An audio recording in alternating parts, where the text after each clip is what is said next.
Hello, friends. Welcome back to another episode of Theology in the Raw. I have a very special guest on the show today. And I know I say I have a special guest on every show, and every guest is special in their own way. In fact, every non-guest is special. Did you know that you are special? I am special. We're all special. But this guy is special in a very unique way. Let me say it like this. I don't think there's a single person on earth who has had a greater spiritual impact in my life than Bert Suluavale.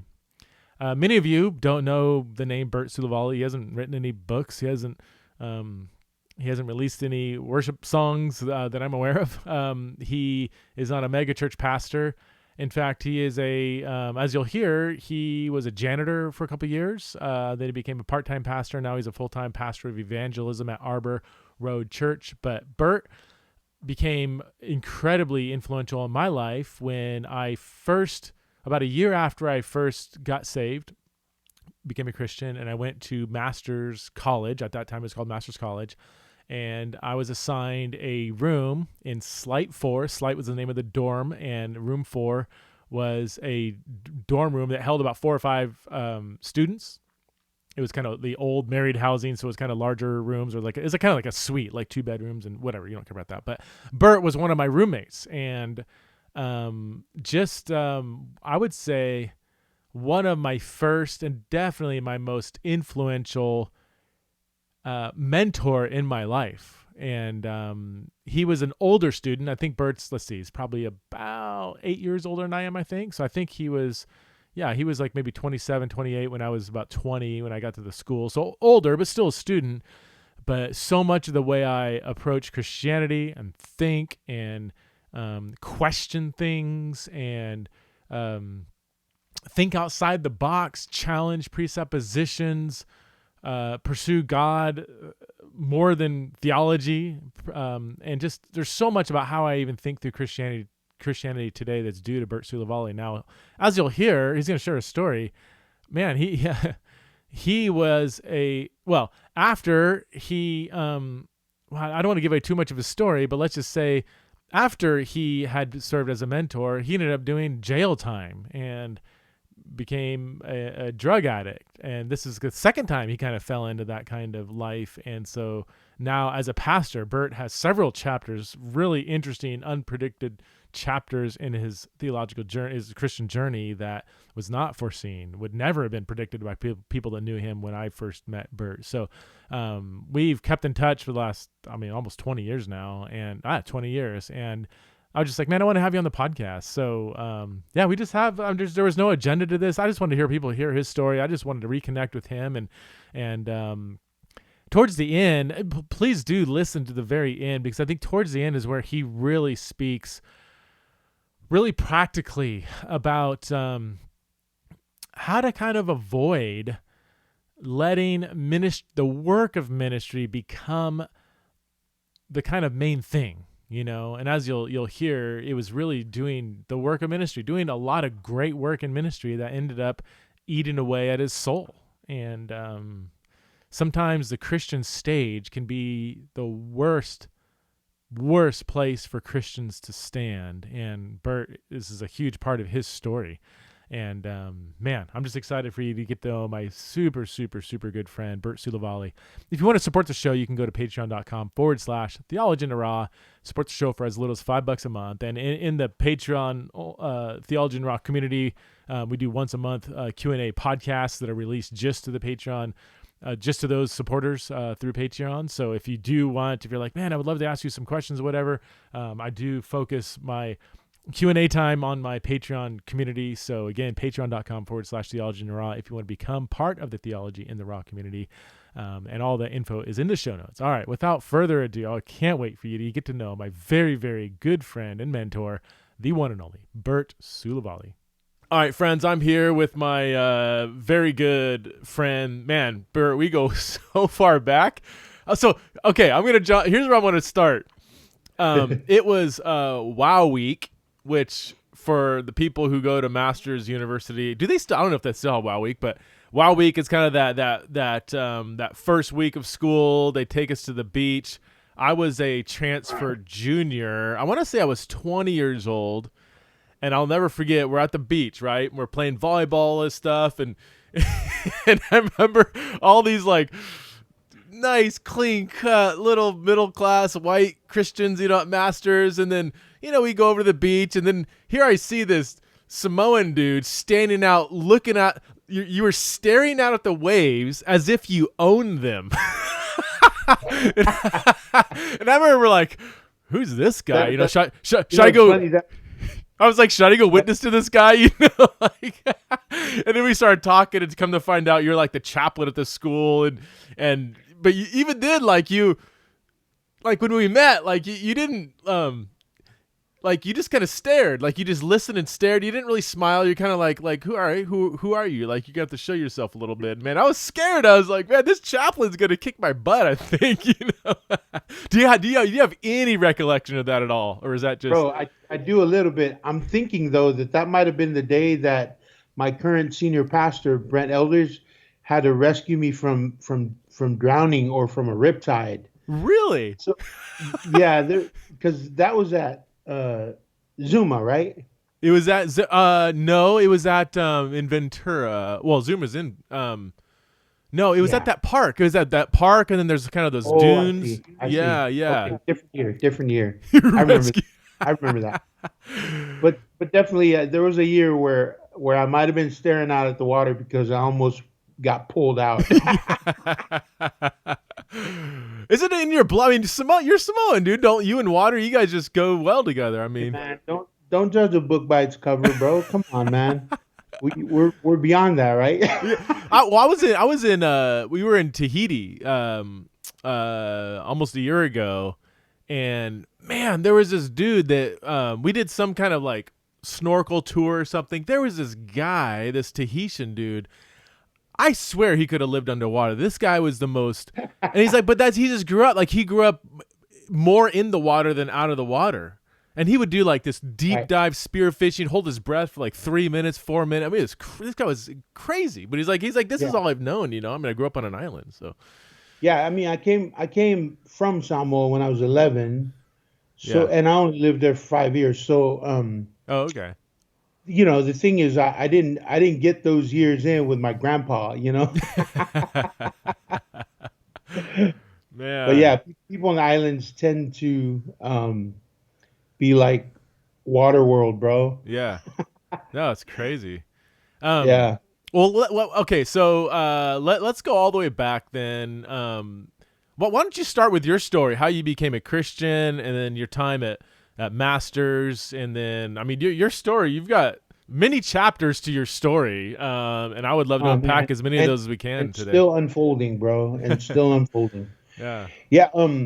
So I grew up in a liberal church in Los Angeles, and I don't mean that like in any political sense or like for anyone who's listening.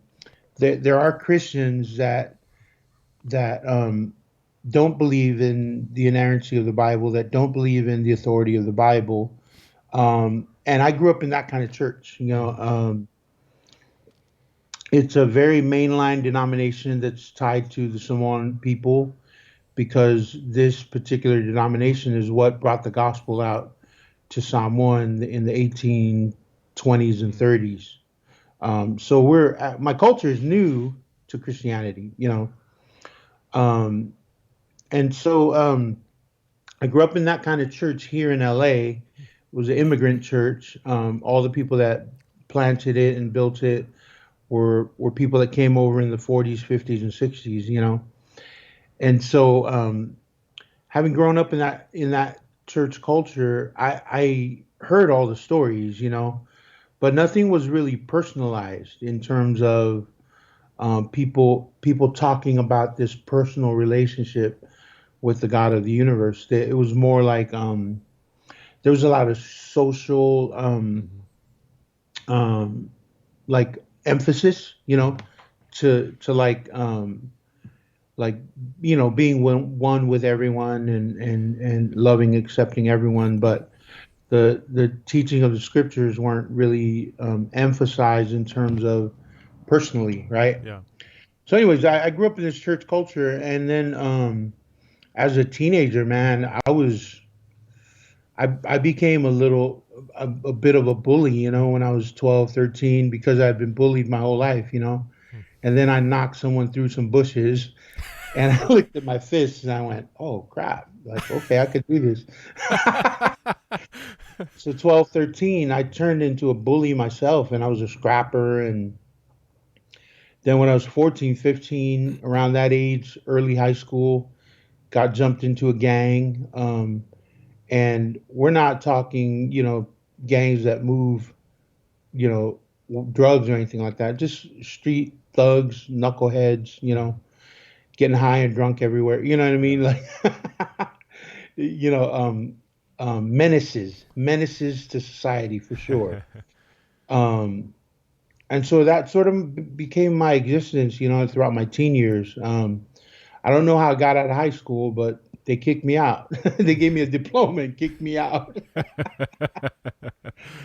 Um, but yeah, like mid to late teens, drinking a lot, hanging out with the violent crew, and doing drugs, and just sleeping around with girls and things like that. Just really steeped into all of that, but yet still attending church. Hmm.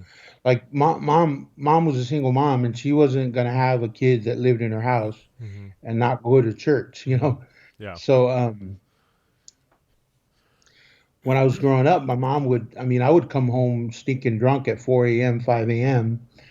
on a Sunday morning, and she'll come into my room or whatever part of the house I was sleeping at the time and grab me by my hair. I used to have hair. Um, uh, I can't picture that. and she'd grab me by my hair and say, get up and get ready for church, and I would comply, because um, was raised in a culture where we respect our elders, we Hmm. respect the people that raised us, our grandparents, older people. So I would get up. I mean, I'd be mumbling and, pissed, that I'm hungover, but had to go sit in the choir, man, and sing. So I had sort of this like dual sort of life, where we're just living in the streets, wreaking havoc, and yet going to church every Saturday, Sunday, Saturday for choir practice and youth group stuff, Hmm. every Sunday, and then just go through the cycle again. Um and then, my grandmother came to live with us when I was 19, and grandma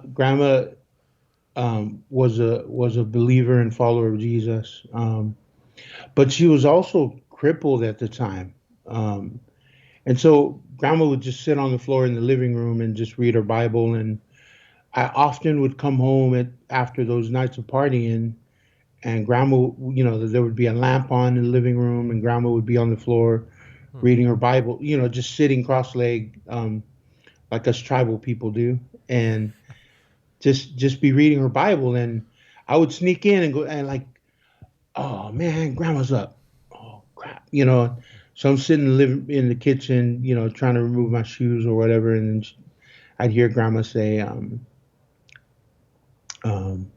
"Is that you, Bert? Are you home?" And I would say, "Yeah, yeah, grandma."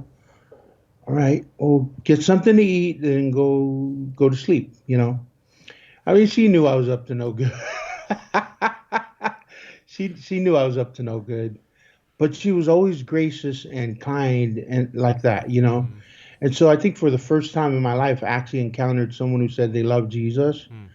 but wasn't like caught up in all the behavioral, you know, Hmm. and all the morality and all that, but really was kind and patient. Sorry, there's an airplane passing overhead. No worries. Um, well, kind and patient and loving. Me even cared that she knows I was out drinking, but she'd actually make sure I got something to eat. So, anyways, that was my experience from 19 until I was like 21. Hmm. Um, and then mom moved away and started living with some other cousins in Seattle. Grandma moved away, started living with other cousins in Seattle. And by that time, I had people in the gang. come to know Christ, Hmm. and they would show up at all our drinking parties on the weekends. And man, like talk about witnesses just Hmm. talking to us about Jesus and telling us about the experience that they've gone through. Then people in my church started coming to know Christ, especially the Sunday school workers and people in the youth ministry. And then suddenly I just started getting bombarded with the message, and I never really knew Hmm. there was a message that required a response, Hmm. um, but I began to hear that. And so at the age of 22, man, I'm at this outreach thing where all the gangs in the neighborhood were showing up to, because it was an outreach to the young people in the neighborhood. And that night I just heard the gospel in a very convicting but not condemning way, convicting Yeah. my heart about an eternity separated from God, and it wasn't even about like it wasn't so much about the behaviors or the morality or anything like that. It was literally the gospel of, would you step into eternity, without being reconciled to the creator of it all, Hmm. and the one who loves you and the one who sent his son, and so that message, I received that message, believed in it, and gave my life. um, and this will come into play for the first time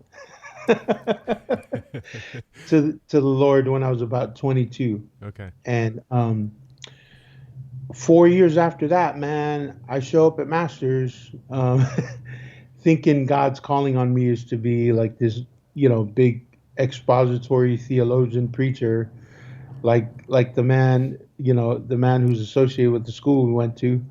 And that was, I showed up thinking, well, I want to be kind of like John MacArthur and Hmm. know the Bible and learn the Bible and preach the Bible. But I'll just put a little bit of oomph into it that John doesn't give it. And and we need this kind of teaching in the hood, that so that's how I ended up at Masters. When did you first And, notice that you had this kind of preaching gift? Because when I first heard you preach, I'm like, dude, this 20-something-year-old. I mean, you I wouldn't say kid. I mean, you were older than we were, but you were still a student. You were a student.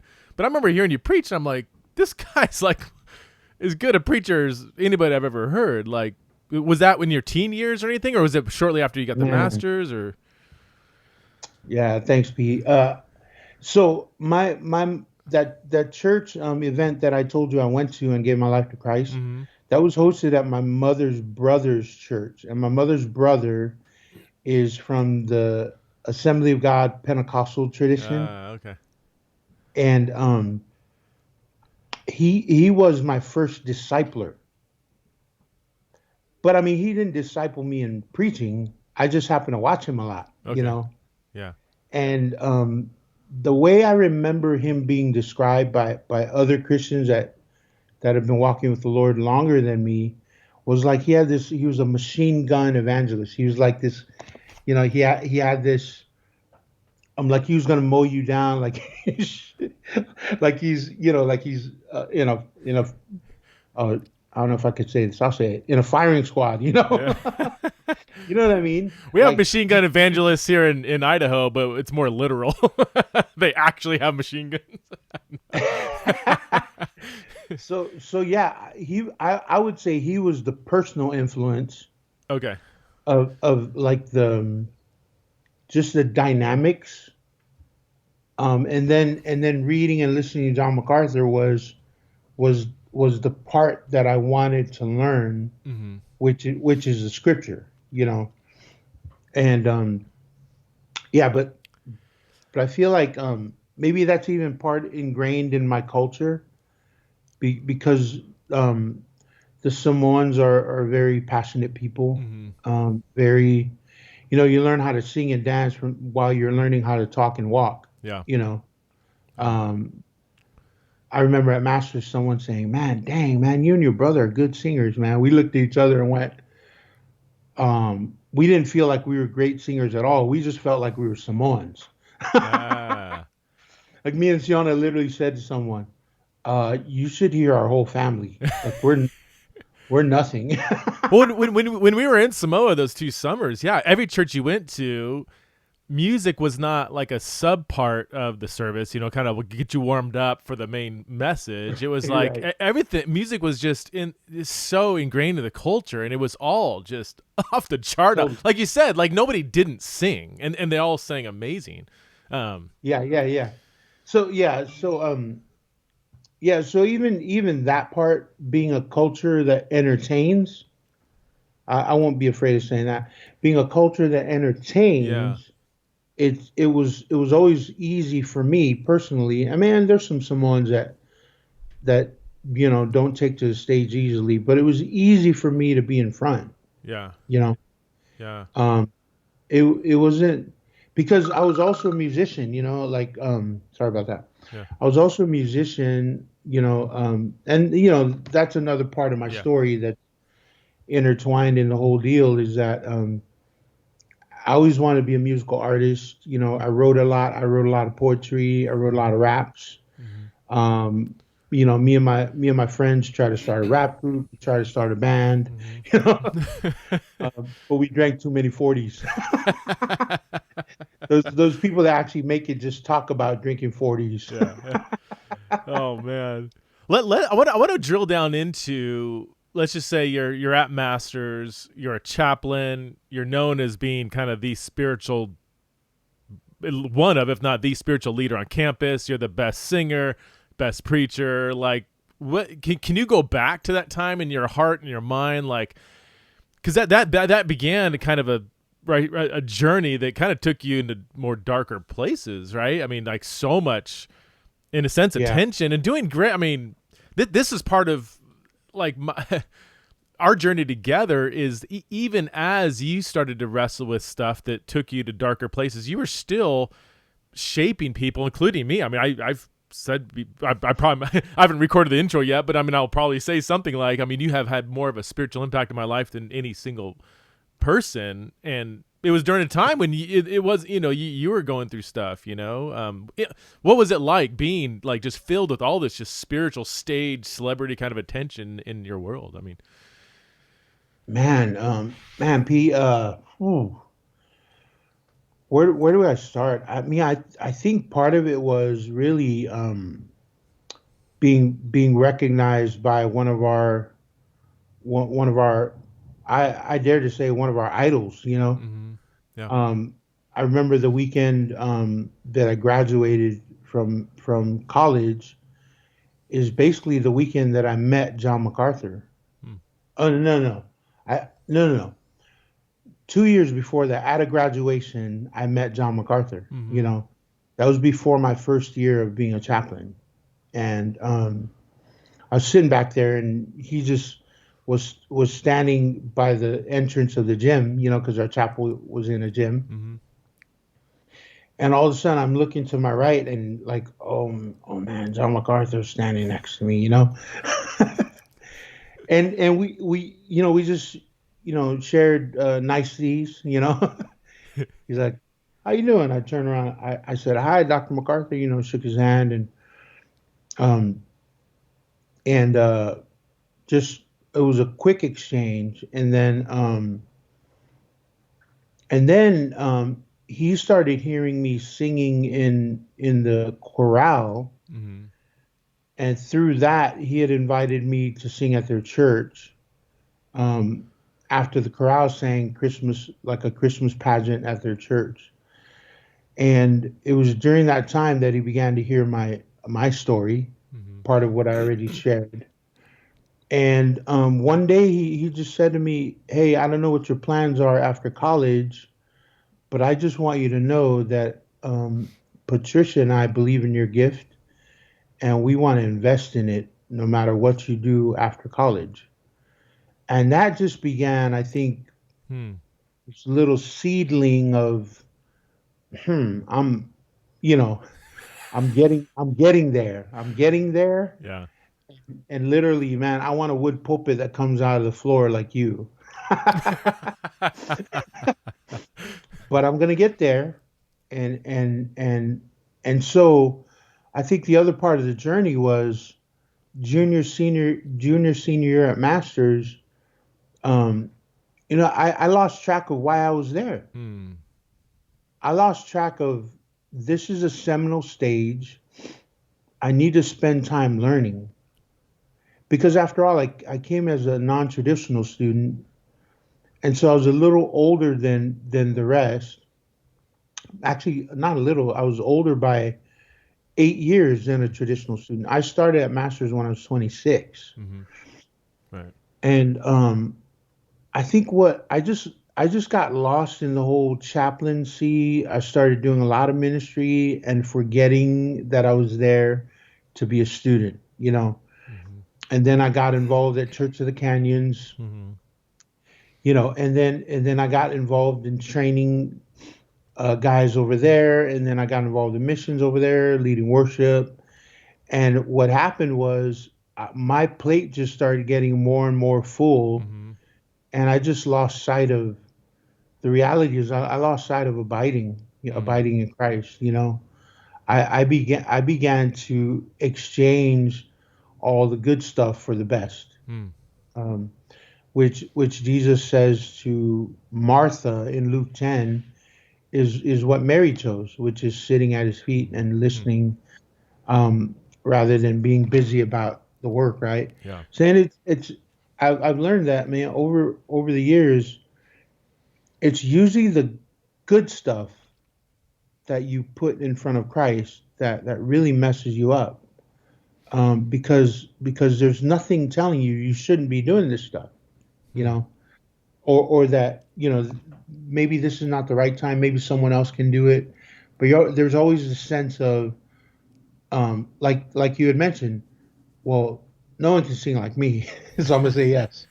No one can preach like me, so I'm gonna say yes. Mm. No one can disciple like so like Yeah.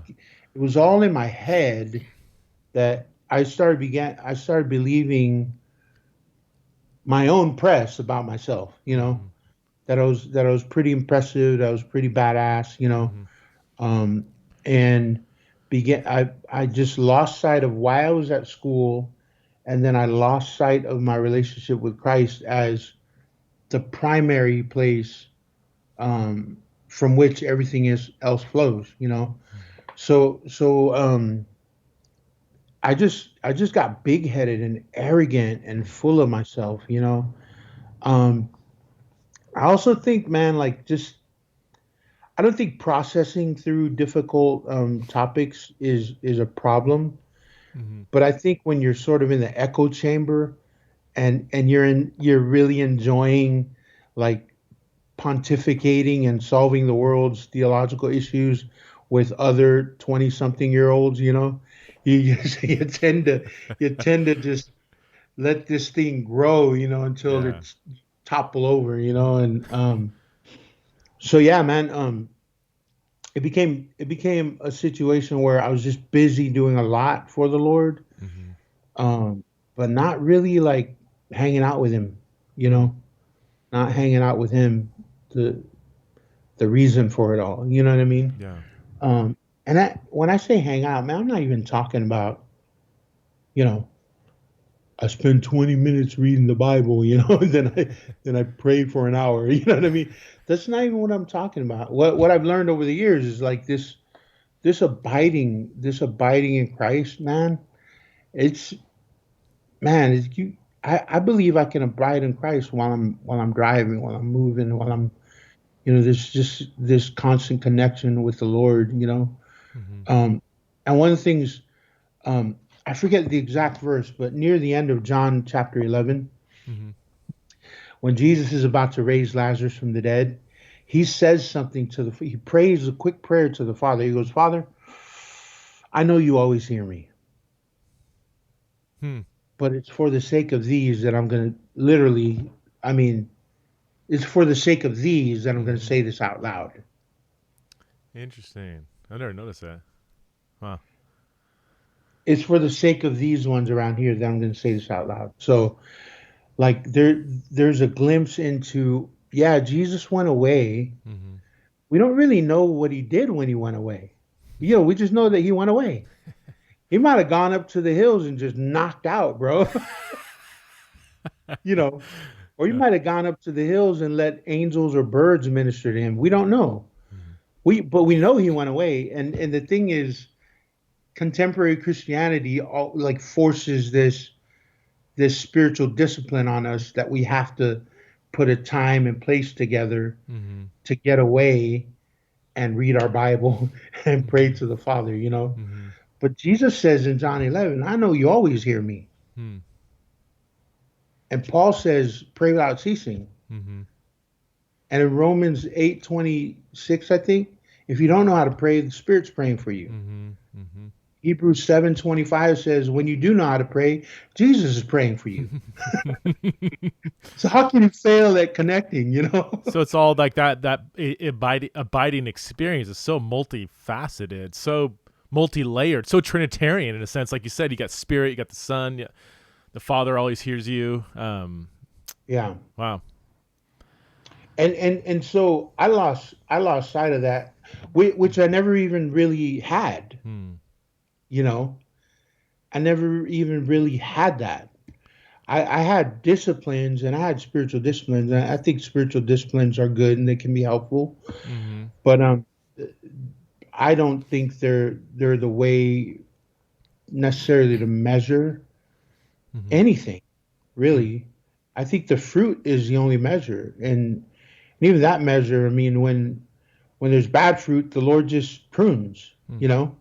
It So isn't like if there's bad fruit, you ain't a Christian, you know? so you were saying it wasn't just because I mean it seems clear that like doing stuff for the Lord, doing ministry became your kind of primary identity. But you're saying even on top of that, you even had spiritual disciplines, but even kind of those became not Right. heartfelt. Or how would you? Is that the best way to describe it? Or Yeah, it was disconnected from any kind of abiding. hmm, Part of it too was being in school, right? I mean, we're always told by our professors, um, do your work. Some professors tell us do your work in a devotional way.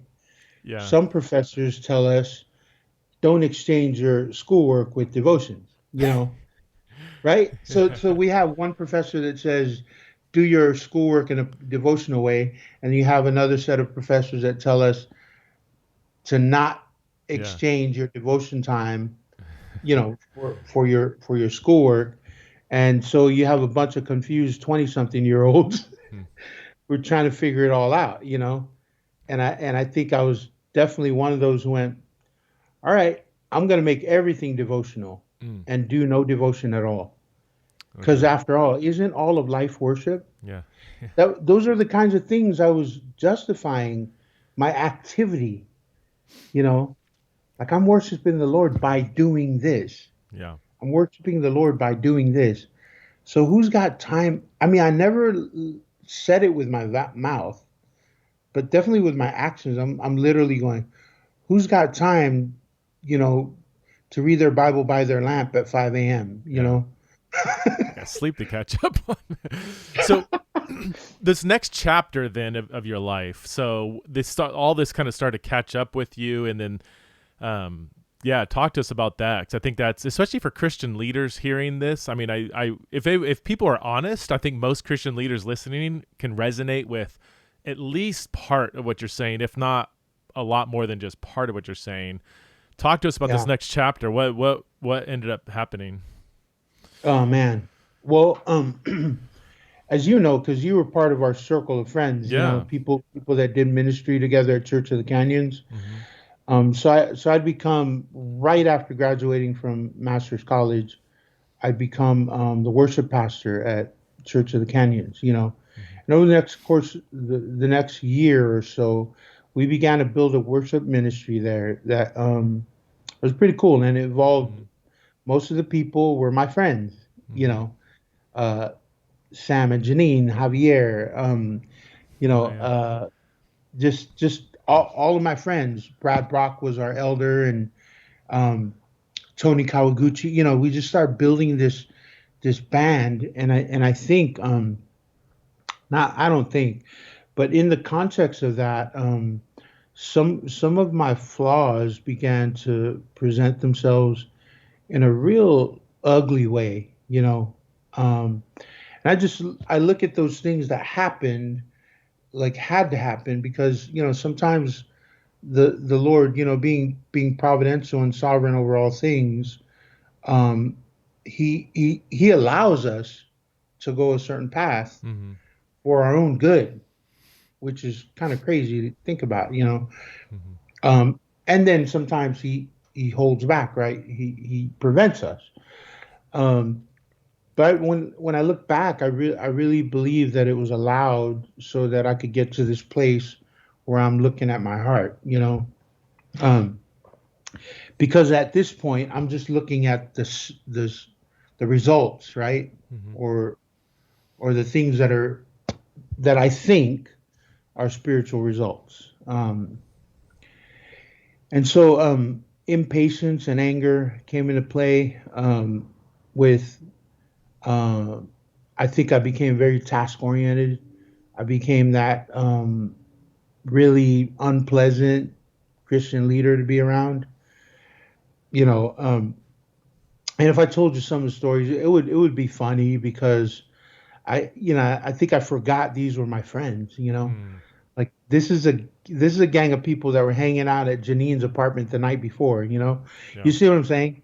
So I show up at 7 a.m. and I'm like, man, why are you guys laying on the stage? We church is in an hour and a half. Like, wow, were we just hanging out last night? Now you're scolding Right, us? Yeah. Yeah. right. And then scolding became something I did often with that group, and it's crazy, man. It's so unthinkable, P. Um, and and and then there was a big blow up, a bigger blow up that happened after another event, um, and that's when I think um, the elders. I mean, I knew there was an issue. I mean, geez, I wanted to kick my keyboard's ass. Keyboard players' ass for accusing me of something that Mm. I thought was completely untrue. Um, Mm. it was something that Spurgeon says. I mean, whatever it is people are saying about you, you're probably worse than that. you, you're most likely worse than that. Oh. And in that moment of I just got sensitive, for being called lazy, Mm. and so if you could imagine, here I'm doing. My identity is found in doing, and then someone says you're lazy, Mm. Oh you yeah. know, and I have a job at the church, where I'm working 60 hours, but I'm a part-time employee. I go to seminary, I'm carrying 13 hours, not Mm-hmm. doing great. Got to read all these books. I'm working graveyard shift at the guard shack at at Masters. You know, so like my identity is in doing, working hard, working hard, working hard, working hard. Mm-hmm. And someone says, I think all of this fell apart because you're lazy, Wow. bro. Yeah. And you know what? I could take it now if I sat and thought and breathed. Yeah. But in that moment, man, I just snapped. And bro, we were in the prayer room of all places. You know what I'm saying? And the elders were having their meeting upstairs. And so if you remember the lay of Church of the Canyons, Mm-hmm. it's just this big empty space. The elders are upstairs having a meeting, and they literally could hear me ripping through the worship team. Wow. And so, one thing led to another, and about they didn't immediately get rid of me, which I appreciate. Mm-hmm. They worked with me for about a year. Had me meeting on a weekly basis with one of the elders for accountability. Mm-hmm. Had me going through some books, and just. But the thing is, my stuff needed professional therapy. I'm not even gonna lie, Mm. you know, because it stems, and I'm not blaming anyone. My sin is my sin, Mm-hmm. but I think understanding ourselves and our old man is so important, Mm-hmm. um, to learning, um, like how the particular balm of God's word and the power of His Spirit should be applied. I mean, all those broken places, bringing them specifically to the Lord. Mm-hmm. I think that's valuable. I don't think that has anything to do with standing, but I believe that has to do with transformation. And so they were helping me out for about a year, and then a year later another incident happened. It didn't have to do with anger. It had to do with money management. And it was just obvious that the Lord was like, this was His path for me because I needed to see this. Mm-hmm. I needed to see my heart. So I got in a car accident without insurance, without my car wasn't registered, my license was expired. All this crazy stuff. I mean, like, come on, man, I'm from the hood, man. like like I wasn't paying attention to things, the Mm-hmm. details, like, oh crap, my license expired, I need to go to the DMV. Mm-hmm. Like, I'm just doing. You see what I'm Yeah. saying? And so I get in this car accident. I talked to Pastor Bob, and that was sort of the beginning of removal from ministry. Um, was I think the feeling was, we've been helping you working through some anger stuff, now some stewardship stuff, and some financial discipline. And I think the elders just were like, man, I think it's time to set you to the side. Mm-hmm. And so it was done publicly, and obviously I hadn't been connecting with Jesus for a couple of years, in the realest sense. And so my reaction to being removed publicly was mayhem. Maybe not publicly, but in my heart. I was angry, I was bitter, I was pissed. Mm-hmm. And so that took me down a road of backsliding, if I could use that in this Mm-hmm. case, in a way that I had not expected, but that I understand now to be my sin, my old man, unchecked. And I just walked away from church for Mm-hmm. about 9 years. Wow. Um, couple years after I walked away from Church of the Canyons, pissed off at the world, pissed. They owe me. They shouldn't have done that to me. That kind of mindset.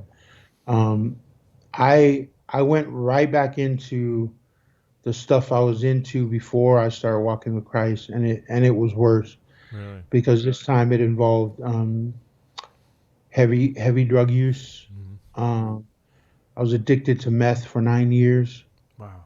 and I was hanging around all the biggest movers in my community. Um, I was smoking meth out of a pipe Mm-hmm. 6 days out of the week. That, and it was just ugly because I was self medicated. I was pissed. I was pissed.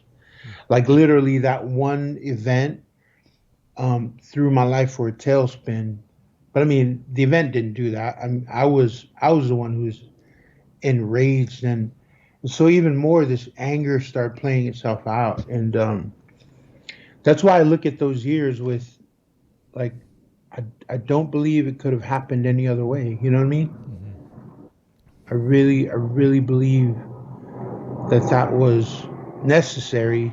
Mm-hmm. For me to see the error of my way. You Mm-hmm. know, the error of my way. So, like, all the preaching and all the leading of worship, and all of the discipling. I mean, you can do that stuff and completely be just disconnected from Jesus. Mm-hmm. Um, and or you could be connected to Jesus and get to do that stuff or not have to do that stuff. Mm-hmm. Mm-hmm. And so that's the journey I'm on now. And 2011, I got arrested in Orange County, California, and I spent a year in jail on a drug trafficking and possession charge. And it was in there that I had repented Mm-hmm. and gave my life to the Lord again. And that was like 9 years after 9 years of rebellion, man.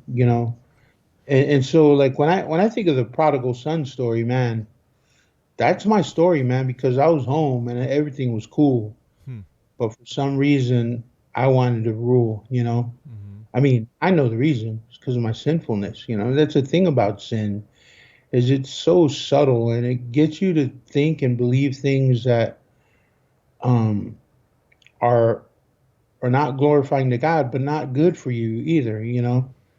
Um, Did you so I feel? just Did you feel guilt during those 9 years? I mean, here you have, Bible college degree, almost done a seminary, all this ministry experience. Like, did you just compartmentalize all that, or did you renounce it, or did you deep down feel kind of guilty? Like, I know this is wrong, or yeah.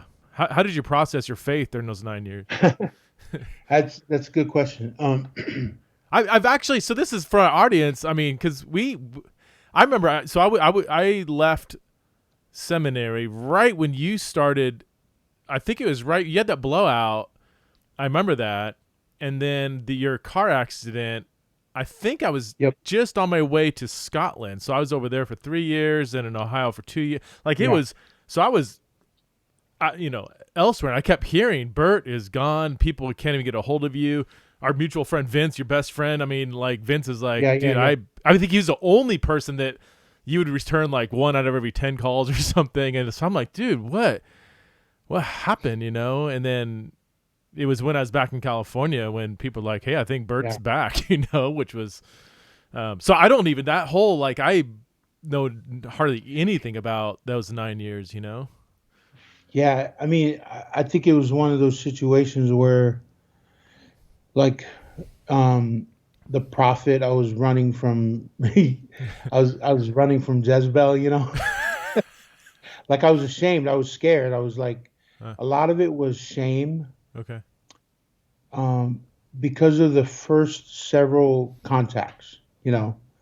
When people first started hearing what was going Hmm. on with me, I was bombarded with phone calls that were and letters from brothers that I love to this day and that I've been reconciled with, confronting me of every sin from getting a girl pregnant to, like, because it was unknown at the seminary as to why I left the ministry and dropped out of seminary. And I get that. Mm-hmm. So left unknown, people started accusing me of things that they were suspecting, but a Huh. lot of it was completely untrue. And so I began to hate that culture. Hmm. I began to really hate the conservative fundamentalist, you know, um, Hmm. suit and tie wearing, big Bible carrying. I began to hate that culture, and so I never renounced my faith in Jesus, Hmm. in any like, um, and that's not any kind of merit that I want to pat my back over, Hmm. because I do believe that most people would say, yeah, but you renounced them by your actions. Hmm. I get that part, and I own that part. Hmm. But with my heart and my mouth, I never said Jesus is a fraud. I Hmm. never said the Bible is unreal. Okay. In fact, when one of the things I got into during those years was, I began to songwrite and produce in a music studio with a team of guys that were just trying to start a record label locally. Music is one of my loves, and I always had a Bible in the studio. Hmm. But the funny thing is, I never read it. Like I Hmm. never read it while I was on it. But artists would come and say, "Hey, you like reading the Bible?" And I would go, "Yeah. I mean, I've studied it." And Hmm. then I would sit there and have 30, 40 minute powwows, about Christianity and our faith. Um, but as to connecting to the corporate church, Hmm. I at the time had no interest. And everywhere I went, every time I went to a church service, if there's even an inkling of something that was off according to me, Mm-hmm. I'd get up and walk out, you know. So I was completely disconnected from the spirit. I believe I was grieving him tremendously. Um, and so that just sort of became a pattern for me for 9 years. But I remember like the first time someone asked me a question, about the Bible. You know what I mean? I had a dry erase board in the studio, and he was just talking about how he couldn't believe that Jesus was God incarnate Mm-hmm. and came down. And I just knew like, oh, let's go to Philippians 2. So I grabbed a dry erase marker, and I just drew this diagram. And these cats, man, I mean, these are gangster rappers sitting in the studio, and they're literally going, dang, bro, like that's cool, man. Like I never even understood that stuff Yeah. like that. And like most Samoans, just like me, Yeah. they grew up in the church. Yeah.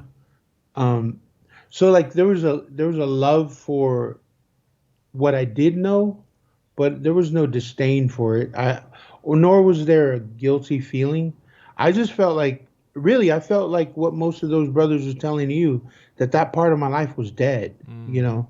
Hmm. That it was never going to be resurrected. That I still believe in Jesus, but I hate his bride.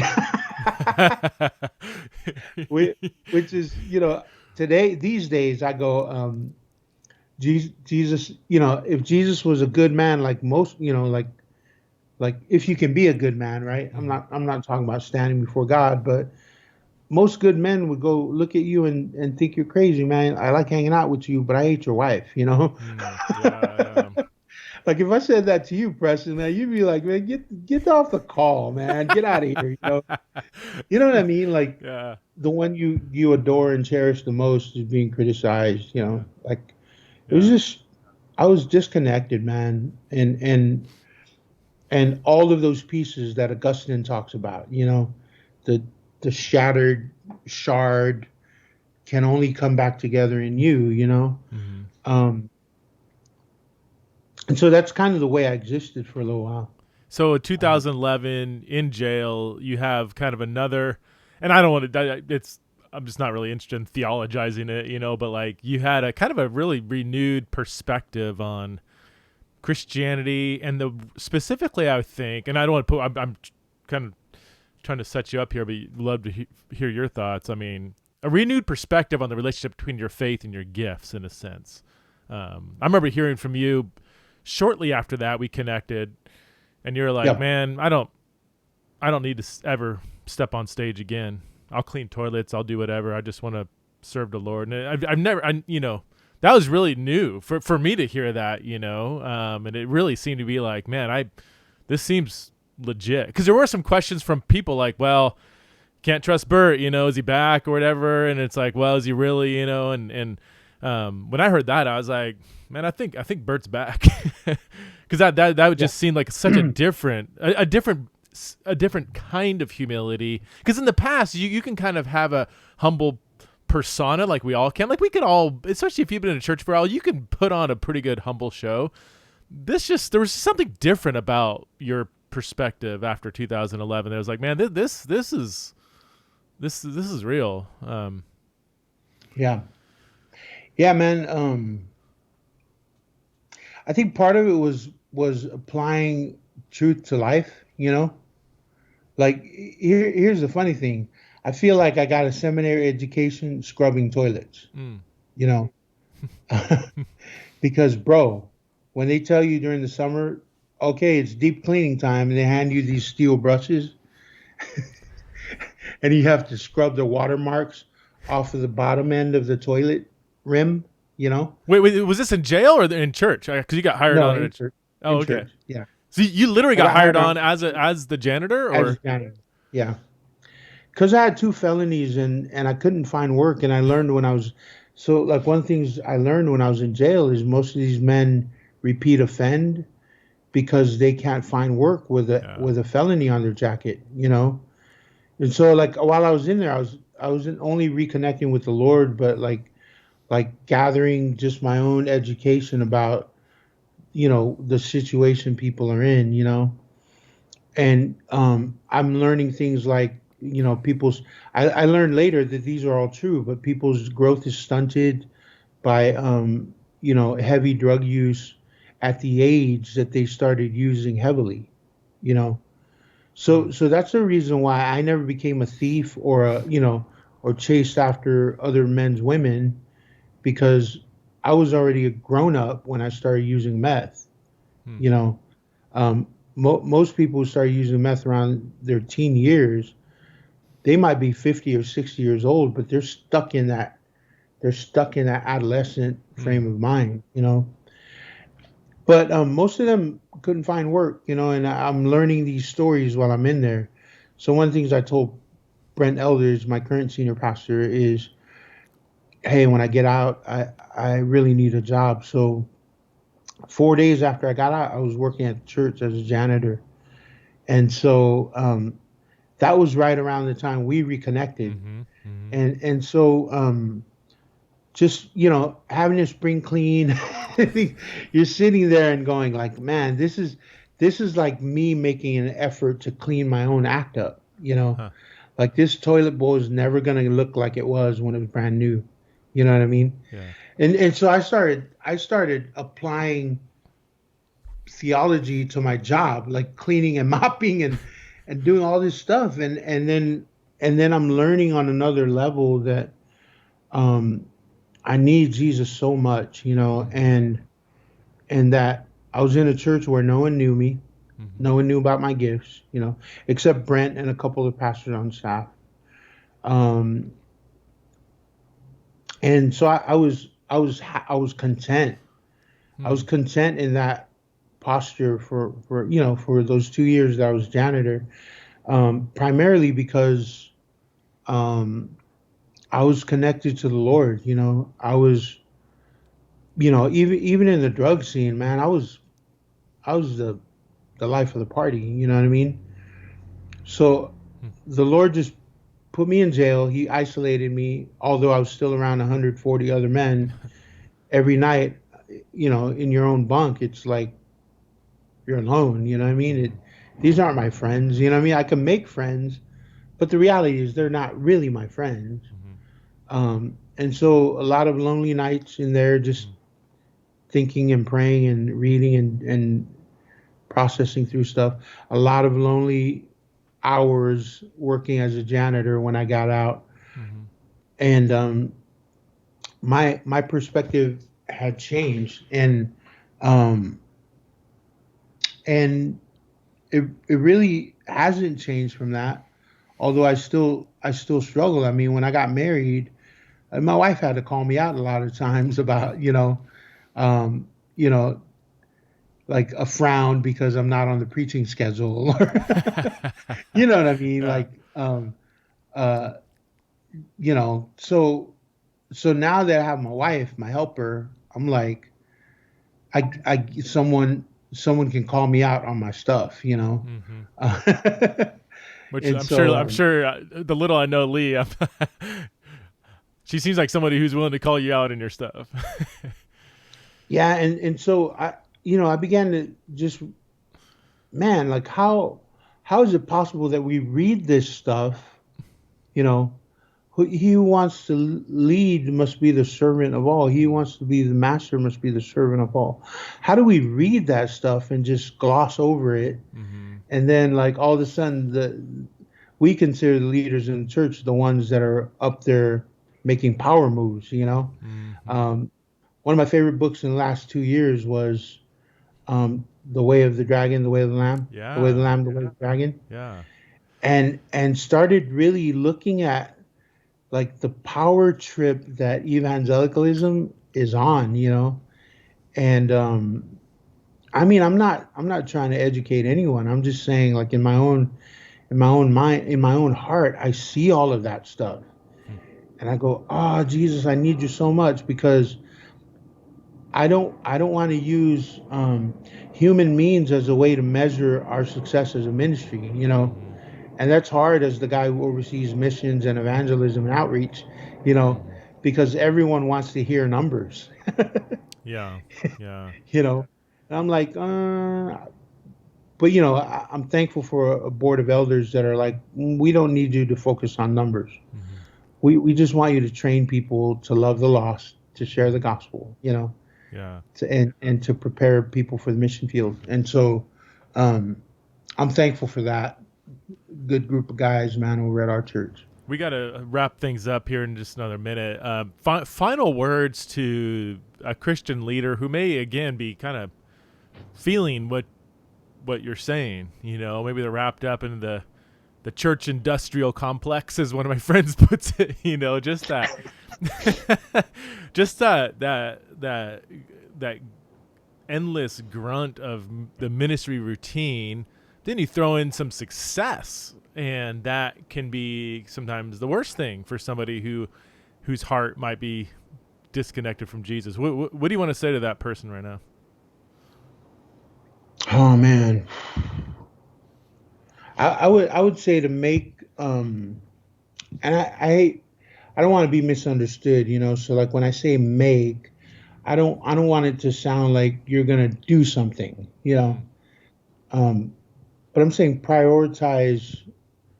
um, abiding, prioritize abiding in Christ. Um, and the thing is, that word priority is an interesting word, right? It should be what's the only thing that matters. But Americans have made it into a list of things, right? If someone shared that in the pulpit, and I went, "Oh man," That's because true. it's true. Like the Wow. word priority means the number one thing. It's not a list. It Huh. shouldn't be a list. But we Americans have created it. Oh, this is my list of priorities. It's You like the know, first thing you do among many others, rather than the only or primary right? or ultimate thing you Priority do. means Yeah. the only thing. Yeah. That. Anyways, I think the only thing that matters. Mm. Jesus says it. He says it to Martha.